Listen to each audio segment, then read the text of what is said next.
Hey, this is Coach Wheeler, and I wanted to give you today's tip. And today's tip is a follow-on from the relationship advice I've been giving. I'm finding it very popular. As I say, in a lot of my one-to-one sessions with my clients, a lot of the presenting problems and the limiting beliefs they have can stem from relationships. And as with our basic human needs and human needs psychology, one of the foundations of a happy human being is relationships. If we get those right, then we can make steps to being more at peace, more at calm with ourselves in the crazy world that we live in. So relationships are a big thing. So I want to follow on from that.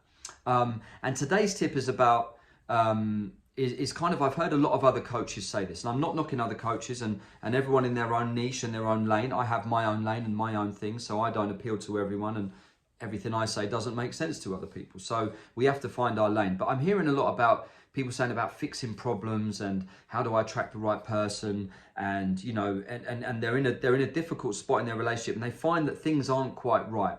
And what I want to do is take that one stage further back, or look deeper into that thought process of when you're in a relationship, how do you fix those problems? I would take it even one step further back, as I was just about to say, and instead of looking outward and saying, well, it's those, it's them, and it's because of this and this and this, which we sometimes do in society, is look inwards, look into ourselves, and look what we can do and how we can be the right version of ourselves. And that is today's tip. Be the truest sense of you. Be the truest version of who you are and what you want to be. Almost be selfish with it, you know, and really focus on what you are and what you want to be. And I hear some of you will be saying, well, I'm always the truest version of me. I'm always me and I do what's best for me. And all.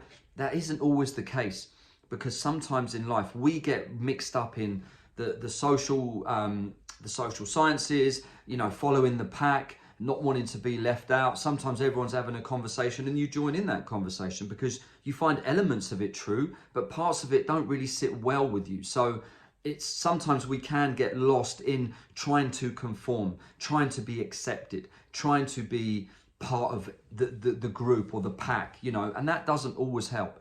But if you're selfish with yourself and you really focus on who you are and what you are, you find yourself in the truest lane. Then when you're in that lane, you attract the people that are going to connect to you more. If you're not a true version of yourself and you're in a different lane and you're pretending to be this other person, the people you attract will be attracted to those things. Then when you find you settle down and you relax and you drop that facade, you drop that mask, you drop that actor that you're trying to be, this thing that you're trying to do, and you then release the real version of yourself, that's where some of the problems could come out. And this is what I'm saying about being the truest version of yourself. Instead of looking for the right person, is be the right person.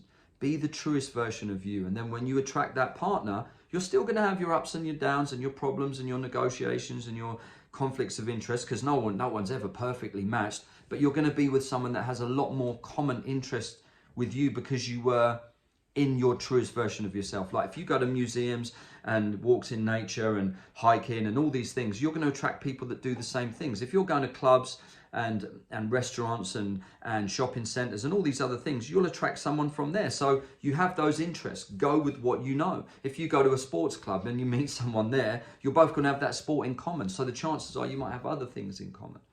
So that is today's tip.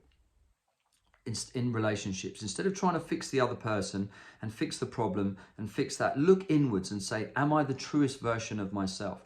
Am I the right person for me to find my person? Does that make sense? I hope that makes sense, and I hope this tip helps.